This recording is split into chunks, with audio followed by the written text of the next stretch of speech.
भांडुप के एक प्रतिष्ठित अंग्रेजी माध्यम स्कूल में 3 5वीं कक्षा की छात्राओं के साथ लिफ्ट कर्मचारी गोपाल गौड़ा ने छेड़छाड़ की, जिससे डरकर छात्राएं वहां से भाग गई और घटना की सूचना शिक्षकों को दी। स्कूल प्रशासन ने गोपाल को पकड़कर पुलिस के हवाले कर दिया। कोर्ट ने उसे 2 दिसंबर तक पुलिस हिरासत में रखने के आदेश दिया है। मामले में की आगे की जांच भांडुप पुलिस कर रही है।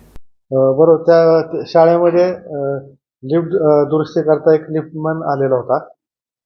तर बेसमेंटला जेव्हा तो गेला तेव्हा तिथं 3 मुली होत्या. तर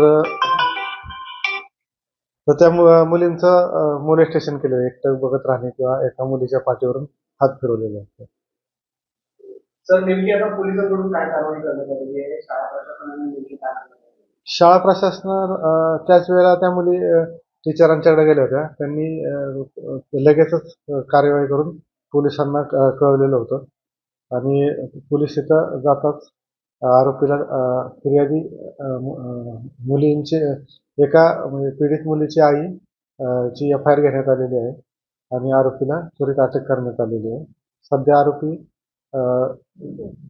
पोलीस कस्टडीमध्ये आहे.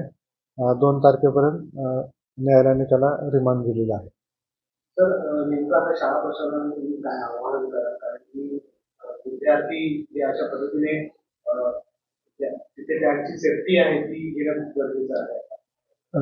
म्हणजे सध्या आपण पाहतो सार्वजनिक स्तरावर CCTV कॅमेरे लावणे किंवा पोलिसांच्या निर्भया म्हणजे भांडूपमध्ये जर शाळा लेवलला जनजागृती करण्यात येत असते.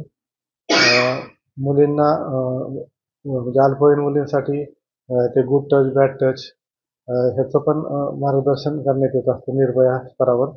तसंच सर्व शाळांवर म्हणजे निर्भयाचे कार्यक्रम आयोजित करून अवेअरनेस प्रोग्राम राबवला जात असतो पोलिसांच्या तर्फे.